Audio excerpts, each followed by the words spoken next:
गुरुदेव, दुर्गा सप्तशती में लिखा है कि जो माँ दुर्गा जी को अपना सर्वस्व अर्पण कर दें उसको तो शरणागति मिलती है। माँ ने जितनी समझ, जितनी सामर्थ्य, जितनी शक्ति दी, मैंने अपना सर्वस्व अर्पण कर दिया। महाराज जी, कुछ तो कारण है कि इतना होने पर भी पूर्ण शरणागति नहीं हो रही। कृपया मेरे मन की इस दुविधा को। हाँ, अभी आपने समर्पण किया, आपको याद है इसलिए आपने समर्पण नहीं किया। ये हम स्मृति है ना, अहंकार विमूढ़ आत्मा करता हमिति मन्यते, मैंने ऐसा किया, क्या समर्पण किया? कुछ नहीं। आपको याद कहाँ है? जब आपको याद ना हो इस बात का, मेरा कुछ है तो माँ का है, तो आपका क्या बनना है? फिर आप भी तो माँ के हैं, तो आप भी माँ स्वरूप ही हो जाएंगे। देवी प्रपन्नार्थ हरे प्रसीद प्रसीद मातर जगतो खिलस्य प्रसीद विश्वेश्वरी पाहि विश्वम त्वमीश्वरी देवी चरा चरस्य, तो तुम भी तो वही हो। मात्र शक्ति तुम में भी तो विराजमान है। वो शक्ति नहीं आई, वो चैतन्यता नहीं आई, तो समर्पण नहीं हुआ ना। हम आज सत्संग में कह रहे थे, अगर ध्यान से सुना हो, कि बिजली का बोर्ड सही है, प्लग भी लगा हुआ है, स्विच भी सही है, बल्ब भी सही है, और ऑन करने से जला क्यों नहीं? बोले कनेक्शन सही नहीं है। बस चावल भर कनेक्शन हटा, इसलिए ऑन ऑफ करते रहो, कोई फर्क नहीं पड़ेगा। और थोड़ा और कनेक्शन सही हो जाए, एक बार में जल जाएगा? नहीं जल जाएगा। हमारा कनेक्शन सही नहीं है, हमारा चिंतन सही नहीं है, हमारा समर्पण सही नहीं है। अभी अहम बकाया रह गया है। तन वांग मनोवीर अमलई सोहम तवै वास्त्रिता, शरीर मन वाणी और अमलई निर्विकार भाव से मैं स्वयं प्रभु के चरणों में शरण, तो शरणागति पक्की। फिर निर्भय, निसंकोच, आनंद में आप बेपरवाह मस्त हो जाएंगे। वही, चाहे माँ को चाहे पिता को, वही है, वही है पिता। तुम्हें वो माता च पिता तुम्हें, तुम्हें वो बंधुश्च सखा तुम्हें, तुम्हें विद्या द्रोणन तुम्हें, वही हरि माँ बने हैं, वही माँ हरि बनी है, कोई अंतर नहीं। वही कृष्ण काली है, वही काली ही कृष्ण है, कोई और एक ही तत्व है, दूसरा तो है नहीं। तो जब हम उसकी शरण में हो जाएंगे तो हमारे अंदर ये सब लक्षण जागृत हो जाएंगे। अभी हमारा समर्पण, हमारा चिंतन कहीं ना कहीं विपरीत है, उसको आपको ढूंढना पड़ेगा, उसको आपको ढूंढना पड़ेगा। गुरुदेव की कृपा के बिना ये नहीं है प्रभु जी। हाँ, तो आप नाम जप करो, उसी नाम में आपको दिखाई देने लगेगा आपसे क्या त्रुटि हो रही। हाँ, आप नाम जप करो, जो आपको प्रिय लग रहा हो, जो आप जप रहे हो, और एकाकार जपो। जैसे मान लो माँ, हम कह रहे हैं मान लो माँ, तो हमारे सामने माँ लिखा है, माँ माँ, उसी के बीच में आ जाएगी जो गलती आपकी है, जो आपकी त्रुटि है, वो साधक के सामने आ जाती कि बार बार जलन होगा और ये होगा, ये गलती है कैसे छूटे, बस जान लेना वो गलती आ जाएगी। पूरा का पूरा अंतःकरण की छानबीन भजन के समय होती है। जब हम एकाग्रता पूर्वक भजन करते तो हमारी सबसे ज्यादा जितनी गंदगी होती है, जो वही सामने आती है, वही हमारे सामने आने लगे। एकदम ऐसा ही होता, क्योंकि अपने लोग चल रहे हैं, अपने लोग कोई प्रवचन थोड़ी कर रहे हैं, उसी मार्ग में चल रहे हैं, तो उसको देखा है, उसी कमियों को हम क्रमशः दूर करते हैं। धीरे धीरे एक एक बात पकड़ी, आज ये छोड़ा, फिर ये छोड़ा, फिर ये छोड़ा, और धीरे धीरे निरपेक्ष होते चले जा रहे हैं। नया संस्कार न बनने पावे, पुराने संस्कार निकल रहे हैं, और भजन हमारा एक तार चलेगा, तब ये पकड़ आएगी। ऐसे मनोरंजन वाला भजन नहीं काम करता, इसमें काम करता है एक तार भजन। तन्मयता पूर्वक देख भी रहे हैं, वही सुन रहे हैं, वही हम अंदर से जप रहे हैं। फिर उस समय सारी कमियां आ जाएंगी। आप में जो जो कमी है वो उस समय दिखाई देने लगेगी। ये कमी है, ये कमी है, ये कमी है। बस उन कमियों को अपने दिमाग में नोट करो और धीरे धीरे हटाओ, तो आप शरण में माँ के होते चले जाओगे। माँ को पुत्रो जायते कुचिदपि कुमाता न भवति, उन्होंने तो प्यार ही किया है।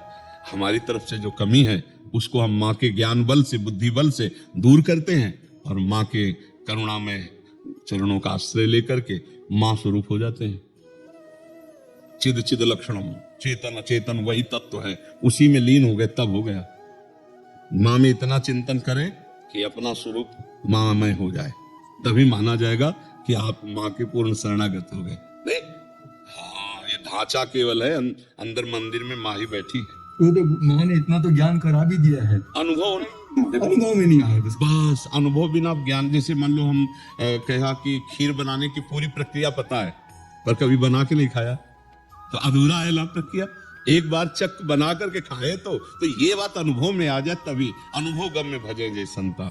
ज्ञान तो बहुत लोगों को है, लेकिन उसका अनुभव कहाँ है? अनुभव हो जाए तो जीवन मुक्त हो जाए, आनंदमय हो जाए। ठीक है महर्षि, जैसे हमें प्यारी जी श्री जी राधा रानी से प्रेम है और उनके भक्तजनों को उन पे पूरा दृढ़ विश्वास है, और वो प्रेम भी करती हैं हमसे, तो वैसे ही जो माँ के भी बहुत सारे भक्त हैं, तो माँ भी वैसा ही प्रेम दुलार वैसा। आप सच्ची मानिएगा कि माँ को जो नहीं भजते उनको भी माँ दुलार कर रहे हैं, कि जो माँ को भज रहे हैं उनको दुलार कैसे ले करेंगे? देखो ना, पूरी सृष्टि का पालन पोषण माँ के द्वारा ही तो हो रहा है। आद्या शक्ति त्रिगुणमयी माया माँ भगवती अम्बा ही तो पूरे जगत का पालन पोषण कर रही है।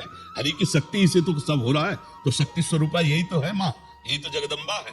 तो हमें लगता है यदि हम प्यार से भजन करेंगे तो निश्चित यही सब हैं। आपसे सच्ची कहते हैं, आप सीता कहो, राधा कहो, दुर्गा कहो, काली कहो, अम्बा कहो, वो महाशक्ति है, वही सब परम तत्व है। 10-20 तत्व नहीं है, एक ही है। लीला में अलग अलग लीला है। कहीं माँ का शांत रूप है, गौरी शांत रूप, कहीं विकराल चामुंडा भद्रकाली विकराल, कहीं विकराल कहीं शांत, उन्हीं के सब रूप है। हम अगर प्यार से माँ को भजेंगे तो भगवत प्राप्ति भी हो जाएगी, ब्रह्म बोध भी हो जाएगा, जो चाहोगे वो हो जाएगा। पर इतना मानना है कि माँ से बढ़कर कोई नहीं है, बस ये अंदर मान करके भजन करे तो उसको सब कुछ प्राप्त हो जाए। जैसे रामकृष्ण परमहंस जी को कौन सा तत्व बोध नहीं, कौन सा ज्ञान नहीं, और भद्रकाली माता के उपासक थे, सब कुछ ज्ञान प्राप्त है उनको, सारा ज्ञान उनको प्राप्त हो गया। तो मतलब अपनी उपासना में हमें जो दृढ़ हमारी रहना, उसमें दृढ़ रहना। उपासक को ये मानना होगा कि जिसकी हम उपासना करते हैं उससे बढ़कर कोई नहीं है। जब ये मानेगा तभी उसकी आसक्ति उस पर होगी, वो चाहे जो उपासना। जैसे हम राधा चरणों के उपासक हैं तो इसके आगे कुछ नहीं, आप माँ के उपासक तो माँ के आगे कुछ नहीं, राम उपासक राम के आगे कुछ नहीं, शिव उपासक शिव के आगे कुछ नहीं। तभी समझ में आएगा, क्योंकि उनके सिवा कोई है नहीं। तभी आपकी आसक्ति होगी, तभी आप तन्मय होंगे। और जहां दूसरा प्रतीत हुआ तो फिर वो भाव नहीं बन पाएगा, जो भाव मोक्ष प्रदान करने वाला है या प्रेम प्रदान करने वाला। प्रेम गली अति साकरी तामे दो ना समाए, एक ही होकर जाना होगा, एक भाव से। वाकई स्तुति करो, बस एक कोई पकड़ दो, बस उनके सिवा कोई है ही नहीं। तुम ईश्वरी देवी चराचर से, तुम ईश्वरी देवी चरा, तुम ही ईश्वर हो, तुम ही चराचर जगत हो, दूसरा कोई नहीं। देवी जी के लिए तुम ईश्वरी देवी चराचर से। देवी प्रपन्नार्थ माने शरणागत, हरे प्रसीद, जो इनकी शरण में आ गया उसके सारे दुखों को हरण करके प्रसन्नता और सुख प्रदान किया। देवी प्रपन्नार्थ हरे प्रसीद मातर जगतो खिलस्य, हे जगत की अखिल माता आप हम पर प्रसन्न हो। हाँ, सब पर दया करो, सत्य भाव से चलो, उनका नाम जप करो, दूसरों को सुख पहुंचाओ, माँ प्रसन्न हो जाएगी। मुझे माँ ने ये ज्ञान कराया, एक को ब्रह्म द्वितीय नाम से, सब में मैं ही हूँ। जब ये ज्ञान उसने कराया तो ये दर्शन भी वही देगी। इसके लिए हमको निरंतर उसका चिंतन करना है, ऐसा नहीं कि आलसी बनकर बैठ जाना है। अनन्य चिंतयन्तो मां, दिन रात ये प्रार्थना कि माँ एक बार अपने चरण में बिठा ले, एक बार अपनी ज्योति से आप ज्ञान करा दो कि आप क्या चाहती हो, जो साधना आप चाहो मैं वैसा ही करूं। जिस दिन विकलता आ जाएगी उस दिन कहना नहीं पड़ेगा ये विवाद जान लो, माँ ज्ञानी नहीं, या देवी सर्वभूतेषु बुद्ध रूपेण तुम्हारे अंदर तुम्हारी बुद्धि में ही वो बैठी हुई है, प्रकाश नहीं हो रहा है। लेकिन इस जवान को रगड़ो, माँ माँ दुर्गा दुर्गा दुर्गा, राधा राधा राधा राधा, रगड़ो, तभी हम कह रहे जबान को रगड़ो, अभी मलिनता नष्ट हो जाएगी, तेज प्रकट हो जाएगा। बिना भजन के कहने मात्र से बात नहीं बोलेगी, भजन करना पड़ेगा। बारी मथे घृत होए बरु सिकता ते बरु तेल, और बिनु हरि भजन न भवतरी या सिद्धांत। चाहे माँ को चाहे हरि को बातें कहिए।